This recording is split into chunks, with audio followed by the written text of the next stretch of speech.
El USS Franklin navegaba más cerca del territorio japonés continental que cualquier otro portaaviones estadounidense durante toda la guerra, con sus 31 aviones completamente cargados de combustible y armamento esperando en cubierta para la segunda oleada de ataques contra las bases navales imperiales.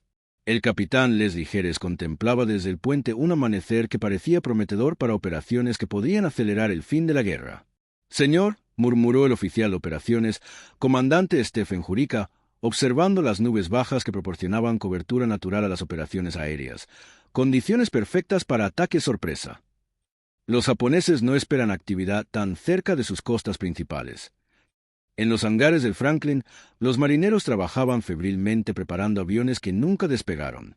17.000 galones de gasolina de aviación y más de 38.000 libras de munición esperaban convertirse en poder de fuego, pero también representaban componentes de bomba gigante que ningún ingeniero había contemplado deliberadamente.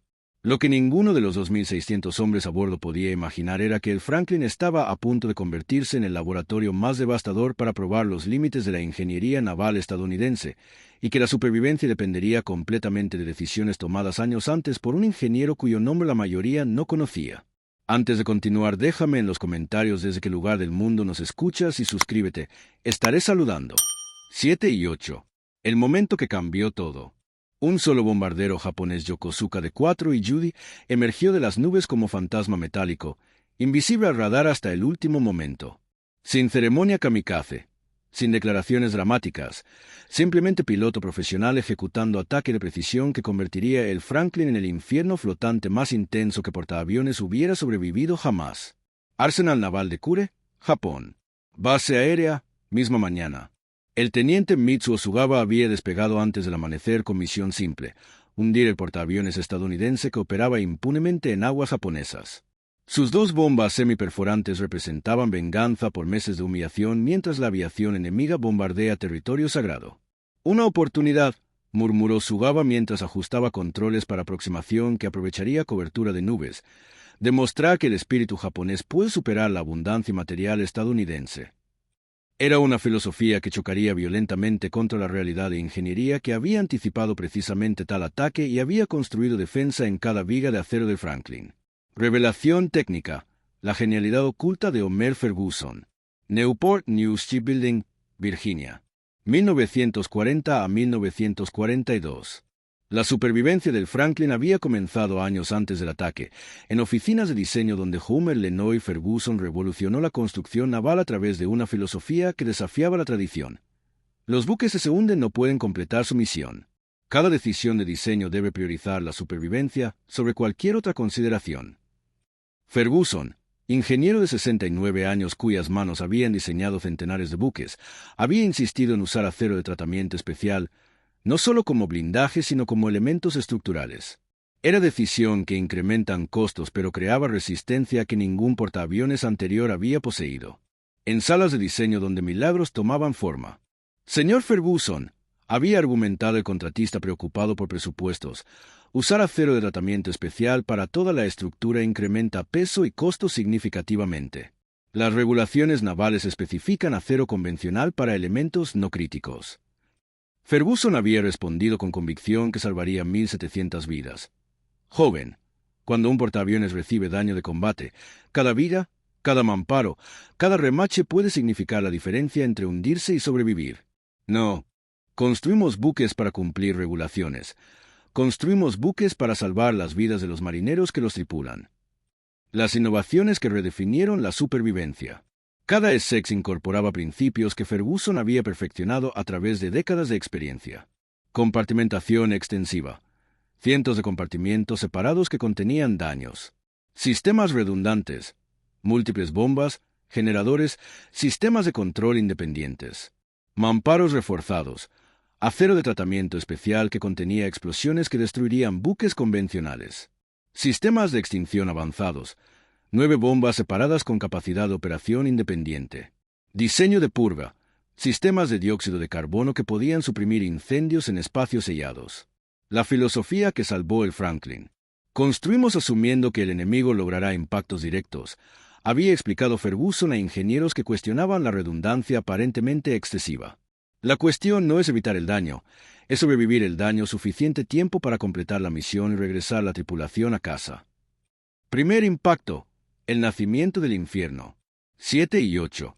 Las dos bombas de 550 libras. Cuando las bombas japonesas penetraron la cubierta de vuelo del Franklin, la física de destrucción se desató con violencia que desafió la comprensión. La primera bomba detonó en el hangar donde aviones cargados se convirtieron instantáneamente en bombas secundarias.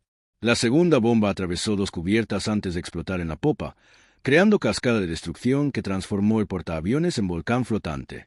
En el hangar donde comenzó el apocalipsis, el especialista maquinista de aviación de primera clase Robert Blanchard había estado verificando sistemas de un F-6F Elka cuando la primera explosión convirtió compartimiento familiar en paisaje lunar de metal retorcido y fuego líquido. El mundo desapareció en destello de luz blanca. Cuando la visión regresó, el hangar era un infierno. Compañeros que habían estado trabajando junto a mí simplemente ya no existían. La cascada de destrucción secundaria. Las explosiones iniciales desencadenaron reacciones en cadena que superaron los escenarios más pesimistas de los ingenieros navales. Los tanques de combustible se incendiaron creando bolas de fuego que envolvieron todo en un radio de 50 pies. La munición comenzó a cocinarse, término naval para explosiones incontroladas que convertían proyectiles en granadas. Los cohetes Tiny Tim, meteoros en cubierta. Los cohetes experimentales de 11 pies y 1.300 libras comenzaron a encenderse, disparándose horizontalmente a través de la cubierta como meteoros que perforaron el blindaje de la torre de comando como papel. Era un espectáculo que ningún manual de daños había contemplado. Armas diseñadas para destruir blancos enemigos ahora destruyendo el buque que las transportaba. El elevador que voló. El elevador número 1. Plataforma de acero de 4 toneladas, salió disparado 400 pies hacia el aire antes de estrellarse de vuelta sobre la cubierta con impacto que creó cráter en acero que había sido diseñado para soportar bombardeos. Era demostración de fuerzas que desafiaban los cálculos de ingeniería más conservadores. En cubierta donde la muerte reinaba. Era como estar dentro de un volcán activo. Describió el marinero de primera clase James O'Neill su experiencia durante los primeros minutos de catástrofe. El aire mismo se había vuelto fuego. Compañeros corrían envueltos en llamas, otros simplemente desaparecían en las explosiones. Era el fin del mundo en la cubierta de un barco. Desarrollo, los héroes del apocalipsis. 7 y 15 a 9.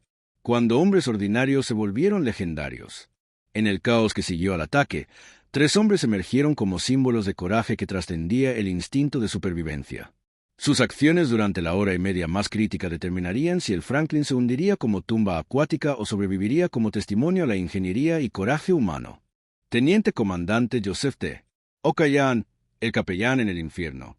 El padre O'Callahan, capellán católico de 43 años, se movió a través de las llamas dando últimos ritos a los moribundos y organizando partidas de control de daños con autoridad que trascendía el rango militar. Sus manos, educadas para bendecir, ahora dirigían esfuerzos desesperados para salvar el buque y la tripulación. «Muchachos», gritó O'Callahan a marineros paralizados por el terror, «Dios nos ha puesto en esta situación para probar nuestra fe. No vamos a fallar, ni a él ni a nuestros compañeros que necesitan ayuda». Moviéndose entre llamas que alcanzaban temperaturas de 2000 grados Fahrenheit, O'Callahan organizó equipos que arrastraron heridos hacia seguridad relativa mientras proporcionaba confort espiritual que mantenía la moral cuando la rendición parecía la única opción racional. Teniente Junior Grade Donald Gary, el ingeniero en espacios sellados. En los compartimientos de ingeniería bajo la cubierta principal, Gary mantuvo las plantas de poder funcionando en espacios que se habían convertido en cámaras de muerte por calor y humo. Improvisando un sistema de soporte de vida usando dióxido de carbono diseñado para suprimir incendios, Gary mantuvo la energía que permitía la operación de bombas críticas para la supervivencia. «No podemos abandonar las máquinas», explicó Gary a subordinados que rogaban la evacuación. «Sin energía, las bombas dejan de funcionar. Sin bombas, el Franklin se hunde con todos nosotros a bordo». Trabajando en atmósfera que habría matado a hombres menos determinados, Gary mantuvo sistemas que proporcionan energía para iluminación de emergencia, comunicaciones y equipos de extinción que gradualmente ganaron control sobre los incendios. Comandante Stephen Jurica, el navegante en cubierta de vuelo. En la cubierta de vuelo donde la destrucción era más visible, Jurica organizó partidas de control de daños que crearon cortina de agua para contener incendios que amenazaban con extenderse secciones no dañadas del buque. Sus decisiones tácticas durante los momentos más críticos determinaron si el Franklin sobreviviría a la catástrofe inicial. Cortina de agua a lo largo de la cuadra 45. Ordenó a Jurica mientras dirigía esfuerzos que requerían coordinación bajo condiciones que desafiaban la comunicación normal. Contengan el fuego hacia adelante, no dejen que alcance las secciones no dañadas. La física de supervivencia en acción. Durante el caos, las innovaciones de Ferguson probaron su valor a través de un rendimiento que excedió las proyecciones más optimistas. La compartimentación extensiva previno inundación que habría hundido portaaviones más antiguos. Múltiples sistemas de extinción continuaron funcionando incluso cuando los sistemas primarios fallaron. El acero estructural mantuvo integridad bajo tensiones que habrían quebrado la construcción convencional. Multiplicación del efecto, la matemática de la supervivencia. 8 a 12. 4 horas que redefinieron lo posible. Conforme los incendios alcanzaron intensidad máxima y las explosiones secundarias continuaron a través del buque, el Franklin experimentó la prueba definitiva de los principios de ingeniería que Ferguson había insistido durante la construcción. Era examen bajo condiciones que no podían ser replicadas en laboratorios, solo en combate donde el fracaso significaba muerte para casi 3.000 hombres. La escora crítica de 13 grados. Buque escorado 13 grados a estribor, reportó el oficial de control de daños mientras el Franklin comenzó a inclinarse hacia la derecha debido al agua que entraba a través del daño de bomba. Era un ángulo que amenazaba volcamiento, pero la tripulación respondió con precisión de manual que reflejaba entrenamiento que había anticipado exactamente tal emergencia. Inunden compartimientos de babor 1 a 5, ordenó el capitán Jerez, tomando decisión que deliberadamente sacrificaba velocidad y maniobrabilidad para mantener flotabilidad. Era un intercambio que demostró la comprensión de que la supervivencia supera el rendimiento cuando la elección se vuelve absoluta. El USS Santa Fe, rescate heroico. El crucero USS Santa Fe se aproximó al Franklin ardiendo en maniobra que requería navegación excepcional bajo condiciones que hacían la colisión altamente probable. El capitán Harold Fitzgerald maniobró el crucero de 600 pies junto a portaaviones que permanecía como volcán activo de explosiones y fuego. Acercarse al costado. «Estamos sacando supervivientes», transmitió Fitzgerald mientras la tripulación del Santa Fe se preparaba para la operación de rescate que requería coordinación de fracción de segundo. Durante el curso de 45 minutos, el Santa Fe rescató 832 hombres, incluyendo 103 heridos, en demostración de navegación que se convirtió legendaria en los anales de operaciones de rescate naval. 8 y 12. El Franklin se mueve bajo su propio poder. Propulsión restaurada. Haciendo 2 nudos, anunció el ingeniero jefe mientras el Franklin comenzó a moverse bajo su propio poder apenas 1 hora después del ataque. Era un logro que validó los sistemas redundantes de Ferguson. Los motores continuaron funcionando a pesar del daño que habría inmovilizado buques diseñados convencionalmente.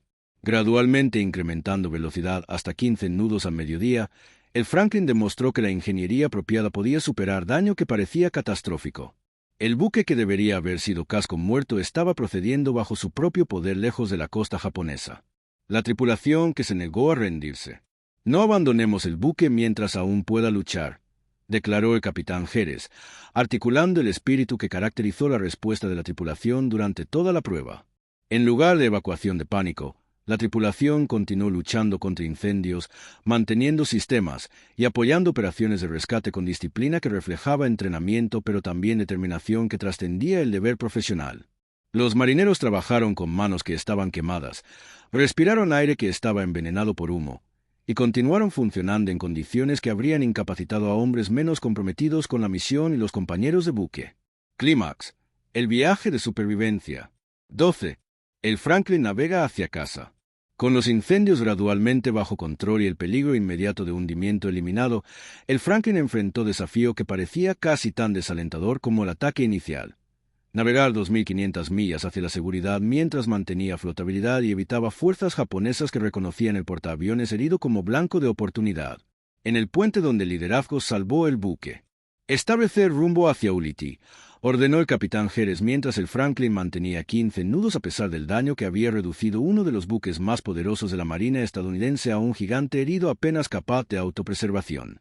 «Vamos a casa, caballeros, bajo nuestro propio poder». La toma en remolque del USS Pittsburgh.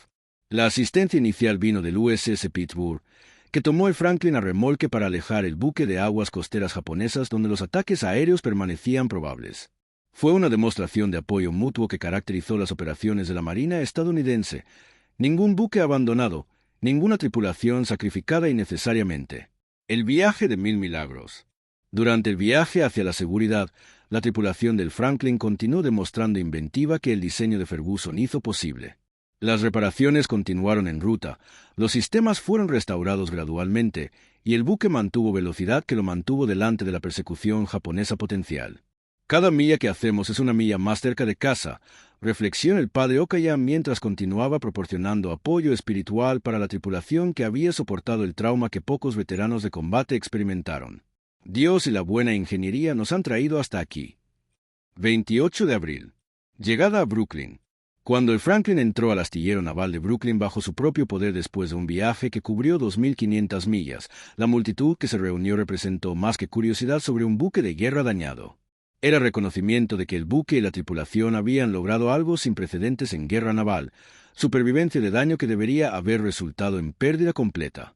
El buque que llegó a Brooklyn apenas tenía parecido al elegante portaaviones que había partido para misiones de combate meses antes.